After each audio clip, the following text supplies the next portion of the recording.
వైఎస్ఆర్సీపీ కార్యాలయంలో ఆ party MLA రోజా మీడియాతో మాట్లాడుతున్నారు. లైవ్ లో చూద్దాం. ఈ రాష్ట్రంలో ప్రతి ఒక్క వ్యక్తి కూడా కష్టపడుతున్నాడు, బాధపడుతున్నాడే తప్ప ఈరోజు ఎవరు కూడా సంతోషించే పరిస్థితులు ఎక్కడా కూడా మనకు కనిపించడం లేదు. రాజన్న రాజ్యం ఇంటింటా సౌభాగ్యం అయితే చంద్రన్న రాజ్యం ఇంటింటా దౌర్భాగ్యం అనే పరిస్థితి ఈరోజు మనం కళ్ళారా చూస్తున్నాం. ఈరోజు చంద్రబాబు నాయుడు గారి పరిపాలన చూస్తే తుగ్లక్ పరిపాలన గుర్తుకొస్తుంది. ఓటు నోటు కేసులో ఆయనకి మైండ్ బ్లాక్ అయినట్టుంది. ఏం చేస్తున్నాడో ఆయనకే తెలియనటువంటి విధంగా పిచ్చి పిచ్చి చేష్టలతో పిచ్చి పిచ్చి పనులు చేస్తూ ఈరోజు ప్రతి ఒక్కరిని కూడా ఇబ్బంది పెడుతున్నారనే దాంట్లో ఎటువంటి సందేహం కూడా లేదు.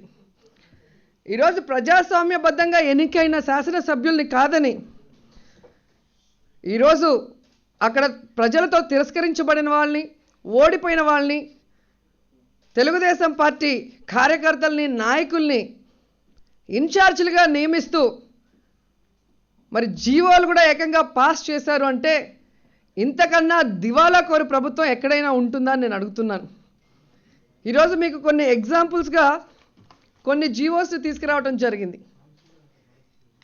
ఈరోజు జీవో నెంబర్ 559 చూస్తే రాయచోటి ఎమ్మెల్యే శ్రీకాంత్ గారు, కానీ ఇక్కడ శ్రీకాంత్ గారిని పక్కన పెట్టి అక్కడ ఓడిపోయిన ఎక్స్ ఎమ్మెల్యే అయిన రమేష్ కుమార్ రెడ్డి గారికి ఈరోజు 2 కోట్ల పనులు కేటాయించడం అనేది మీరు గమనించాల్సిన విషయం. అలాగే మీరు చూస్తే జీవో నెంబర్ 561 బాపట్ల ఎమ్మెల్యే కోన రఘుపతి గారు, కానీ ఈరోజు ఆ నియోజకవర్గంలో ఎక్కడ పనులు చేయాలి, ఎక్కడ అవసరం అనే విషయం ఆయనకు తెలుసుంటే ఆయన్ని పక్కన పెట్టి ఎక్కడో గుంటూరులో ఎమ్మెల్సీగా ఉన్న అతన్ని తీసుకొచ్చి మరి అతని చేత అక్కడ పనులు చేసే విధంగా మరి ఆయన పేరు మీద 2 కోట్ల రూపాయలు జారీ చేసిన సంగతి మీరు తెలుసుకోవాల్సిన విషయం. అలాగే మీరు చూస్తే సంతనూతలపాడు, కమలాపురం, మైదుకూరు, ఇదైతే మరీ ఘోరం. ఇక్కడ 3 చోట్ల కూడా చూస్తే సంతనూతలపాడు ఆదిమూలం సురేష్ గారు మా ఎమ్మెల్యే గారు, ఆయన్ని కాదని ఎక్స్ ఎమ్మెల్యే విజయ్ కుమార్ గారి పేరు మీద 2 కోట్లు ఇవ్వటం జరిగింది.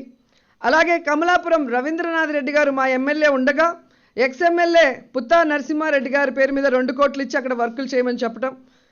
అలాగే రఘురామరెడ్డి గారు మైదుకూరు నుంచి మా ఎమ్మెల్యే ఉంటే అక్కడ ఎవరూ లేనట్టుగా టీటీడీ బోర్డులో మెంబర్గా ఉన్న పుత్తా సుధాకర్ యాదవ్ గారిని తీసుకొచ్చి ఇన్ఛార్జిగా వేసి 2 కోట్లు మరి ఆయన పనులు చేసే విధంగా జీవోని జారీ చేయడం ఎంత సిగ్గుచేటో ఒకసారి మీ అందరూ కూడా ఆలోచించుకోవాలి.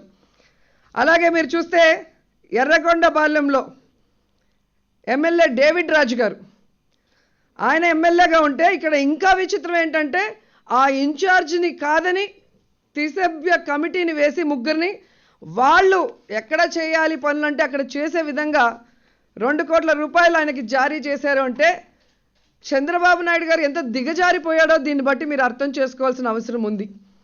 అలాగే జీవో నెంబర్ 683 చూస్తే మరి అరకు ఎమ్మెల్యే సర్వేశ్వరరావు గారు మా పార్టీ నుంచి ఉంటే అక్కడ ఎక్స్ ఎమ్మెల్యే సోమా గారికి 2 కోట్ల రూపాయలు ఇచ్చి మరి ఏ విధంగా అక్కడ కూడా మరి అన్యాయంగా ప్రజల చేత ఎన్నుకోబడిన ప్రజాప్రతినిధి యొక్క రైట్స్ని ఎలా కాలరాస్తున్నాడు చంద్రబాబు నాయుడు గారు అనేది తెలుసుకోవాలి. ఇక ముఖ్యంగా సెక్స్ రాకెట్లో నిందితుడిగా బ్యాంకాక్లో మరి హల్చల్ చేసిన బోడే ప్రసాద్ గారు, ఆయనకు కూడా 2 కోట్లు ఇచ్చారండి, ఎమ్మెల్యే గారే. కానీ ఈరోజు ఎంతోమంది ప్రజల కోసం, ప్రజా సమస్యల కోసం పోరాడుతున్న మాలాంటి వాళ్ళు ఎవరికి కూడా ఎక్కడా డబ్బులు ఇచ్చిన దాఖలాలు లేదు. కానీ అక్కడ చూస్తే బోడే ప్రసాద్ గారికి మాత్రం అంత స్పెషల్ ఇంట్రెస్ట్తో ఎందుకు ఇచ్చారో మరి చంద్రబాబు నాయుడు గారి, లోకేష్ గారి డబ్బులు దాంట్లో ఉన్నాయి కాబట్టి ఆయన్ని కాపాడుకోవడానికి ఇచ్చారని కూడా నేను అడుగుతున్నాను. అలాగే జీవో నెంబర్ 698 చూస్తే ఆళ్ళగడ్డ ఎమ్మెల్యే అంటే అఖిలప్రియ గారనే అందరికీ తెలిసిన విషయం.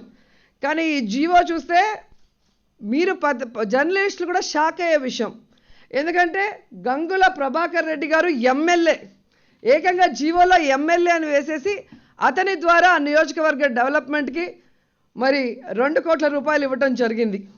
ఇలా తీసుకుంటే డోన్ రాజేంద్ర గారి నియోజకవర్గంలో కూడా మన కేఈ కృష్ణమూర్తి గారి తమ్ముడు పేరు మీద 2.10 లక్షలు ఇవ్వటం జరిగింది.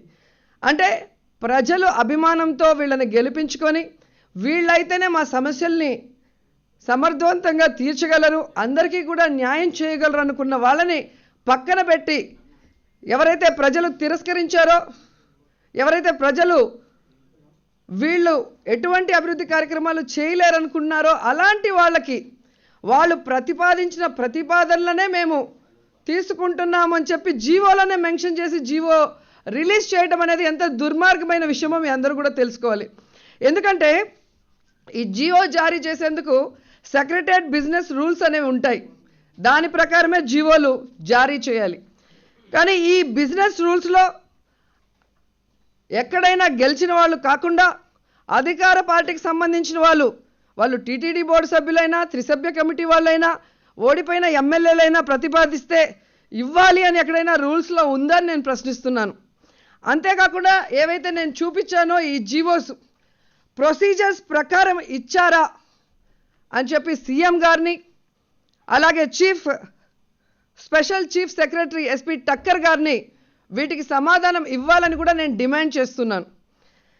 ఎందుకంటే చంద్రబాబు నాయుడు గారు వీటిని ఎలా రికమెండ్ చేస్తాడు, టక్కర్ గారు వీటిని ఎలా రిలీజ్ చేస్తారో అందరికీ కూడా తెలియాల్సిన అవసరం ఉంది. రూల్స్కి విరుద్ధంగా చేశారు కాబట్టి. ఈ దేశంలో వీళ్ళు చేస్తున్న పనులు చూస్తుంటే అసలు రాజ్యాంగం అనేది ఉందా అని నాకు ఒక డౌట్ వస్తుంది. ప్రతిదానికి అంబేద్కర్ గారిని తెర మీదకి తీసుకొస్తారు. అంబేద్కర్ గారి ఆశయాలకు అనుగుణంగా చంద్రబాబు నాయుడు గారు పరిపాలిస్తున్నారు అని చెప్పి మొన్న అసెంబ్లీలో మీరు చూస్తే పీతల సుజాత నుంచి ఎంతమంది ఎన్ని రకాలుగా మాట్లాడారో కూడా మనం చూసాం.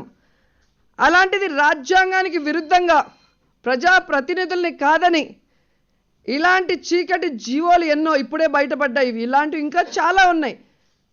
ఇలా ఎన్నో దుర్మార్గమైన నీతిమాలిన పాపపు పనులు చేస్తున్న మరి వీళ్ళందరూ కూడా అంబేద్కర్ గారి పేరు స్మరించే అర్హతైనా ఉందని నేను అడుగుతున్నాను. ఈ మొత్తం జీవోల్ని రద్దు చేయాలి. ఏదైతే ఈ జీవోల కోసం కేటాయించిన అమౌంట్ అంతా కూడా వెనక్కి తీసుకోవాలని కూడా ప్రభుత్వాన్ని మేము డిమాండ్ చేస్తున్నాం. లేకపోతే అన్ని రకాలుగా వీటి మీద మేము ఫైట్ చేయడానికి సిద్ధంగా కూడా ఉన్నామని చెప్తున్నాం. ఎందుకంటే గతంలో కూడా మీరు చూస్తే ఎంపీల కోసం మరి నియోజకవర్గానికి సంబంధించిన వైద్య ఆరోగ్య కమిటీలో జాతీయ స్థాయిలో ఎంపీల్ని వేస్తే అక్కడ ఆ ఎంపీల్ని కాదని చంద్రబాబు నాయుడు గారు ఇక్కడ తమ పార్టీలో ఉన్న రాజ్యసభ సభ్యుల్ని ఇరికించి ఆయన ఏ విధంగా జీవోస్ని జారీ చేస్తే మరి సెంట్రల్ గవర్నమెంట్ ఆ జీవోస్ని రద్దు చేసి మళ్ళీ ఎంపీలనే వాటికి సజెస్ట్ చేసి పంపించడం అనేది మనం చూసాం.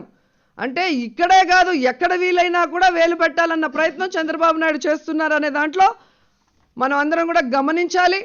ప్రజలందరూ కూడా ఇలాంటి రాజ్యాంగ విరుద్ధమైన పనులు చేస్తున్న చంద్రబాబు నాయుడికి బుద్ధి వచ్చే విధంగా మీరందరూ కూడా ఛానల్స్ వాళ్ళు మరి ఇవన్నీ కూడా ప్రజలకు తెలియజేయాల్సిన అవసరం కూడా ఉందని కోరుకుంటున్నాను. ఎందుకంటే ప్రతిసారి కూడా ఆయన చెప్తుంటాడు నాకు 40 ఏళ్ల అనుభవం ఉంది, 40 ఏళ్ల అనుభవం ఉంది అంటారు. ఇదేనా ఆయనకి 40 ఏళ్ల అనుభవం? ప్రజాస్వామ్యాన్ని కూలీ చేస్తూ ప్రజలు ఎన్నుకున్న ప్రజాప్రతినిధుల్ని కాదని ఈరోజు ఏదైతే ఏసీడీపీ పథకాన్ని రద్దు చేసి తన కార్యకర్తలకి లాభం చేకూర్చే విధంగా ఎస్డిఎఫ్ అంటే ప్రత్యేక అభివృద్ధి నిధిని ఈరోజు సృష్టించి నియోజకవర్గాల్లో ఉన్న వారి యొక్క ఓడిపోయిన ఎమ్మెల్యేగా కంటెస్ట్ చేసిన మెంబర్లో, త్రిసభ్య కమిటీ మెంబర్లో, సెక్స్ ర్యాకెట్లో ఉండేవాళ్ళు ఇలాంటి వాళ్ళకి ఇవ్వటం అనేది ఎవ్వరూ కూడా ఒప్పుకోని విషయం. ఎందుకు ఇంత మేము పట్టుదలగా మాట్లాడాల్సి వస్తుంది అంటే ఈరోజు జన్మభూమి కమిటీలు అనేది మీరు ఈ 18 నెలల కాలంలో చూశారు. లోకల్ బాడీ ఎలక్షన్స్ ఎందుకు పెడుతున్నాం, మున్సిపల్ ఎలక్షన్స్ ఎందుకు పెడుతున్నాం, ఎమ్మెల్యే ఎంపీ ఎలక్షన్స్ ఎందుకు పెడుతున్నాం? ప్రజలు కోరుకున్న విధంగా వాళ్ళ కోరిక మీద ఎన్నికైన వాళ్ళు వాళ్ళ సమస్యల్ని దూరం చేస్తూ వాళ్ళ అవసరాలని తీర్చే విధంగా మనం ఉంటామని. కానీ ఇక్కడ జన్మభూమి కమిటీల్లో కూడా దొంగల్ని, రౌడీల్ని, ప్రజల్ని ఇబ్బంది పెట్టే వాళ్ళని, ప్రజల్ని ఓడించిన వాళ్ళని వేసి ఈరోజు గ్రామాల్లో చిచ్చు పెట్టే విధంగా నువ్వు మాకు ఓటేయలేదు నీకు పెన్షన్ ఇవ్వం, నువ్వు మాకు ఓటేయలేదు నీకు రేషన్ కార్డు ఇవ్వం, నువ్వు మాకు ఓటేయలేదు ఎస్సీ ఎస్టీ బీసీ ఇచ్చే ఏదైతే లోన్స్ ఉన్నాయో అవి మీకు ఇవ్వమన్న పద్ధతిలో వాళ్ళు ప్రవర్తిస్తున్నారు. సో ఇదే ప్రవర్తన ఇక్కడ కూడా కొనసాగుతుంది. సో వీటన్నిటికి కూడా ఫుల్ స్టాప్ పెట్టి చంద్రబాబు నాయుడు గారికి సెక్రటరియట్లో కూర్చొని పని చేయాలి అంటే పార్టీ వేరు, ప్రభుత్వం వేరు. ప్రజల అవసరాలకు అనుగుణంగా వారి సమస్యల్ని దూరం చేసే విధంగా ప్రజలు ఎన్నుకున్న అందరి ప్రజాప్రతినిధుల్ని కలుపుకొని పనిచేస్తే ఓకే, కానీ ఇలా చేయాలి అనుకుంటే మీరు సెక్రటరియట్లో కూర్చొని అవసరం లేదు. మీ ఎన్టీఆర్ భవన్లో కూర్చొని మీకు నచ్చినట్టుగా మీరు చేసుకోండి. దీనికి సీఎం పదవికి మీరు అనర్హులు, వెంటనే రిజైన్ కూడా చేయాలని కూడా కోరుకుంటున్నాం. అంతేకాకుండా ఈరోజు ఒక పేపర్లో వచ్చింది, గ్రాడ్యుయేట్ బిచ్చగాళ్ళు.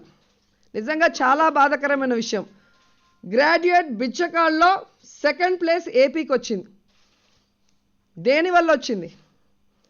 చంద్రబాబు నాయుడు గారు ఎన్నికలకి వచ్చే ముందు నిరుద్యోగులకు అందరికీ ఇంటికి ఒక ఉద్యోగం ఇస్తాను, లేకపోతే నిరుద్యోగ భృతి ఇస్తాను అని చెప్పి మాట్లాడటం జరిగింది. కానీ అధికారంలోకి వచ్చిన తర్వాత ఒక్క నిరుద్యోగికైనా ఉద్యోగం ఇచ్చిన దాఖలాలు ఉన్నాయంటే లేవు. అవి కాకుండా ఉన్న ఉద్యోగాల్ని కూడా ఊడగొట్టే విధంగా ఈరోజు స్కూల్స్ని కుదించి టీచర్ పోస్టులు ఖాళీ అయిపోతున్నాయి. ఈరోజు ఆశా వర్కర్లని 30,000 మందికి పైగా తీసేయడం జరిగింది. ఫీల్డ్ అసిస్టెంట్లు 10,000 మందికి పైగా తీసేయడం జరిగింది.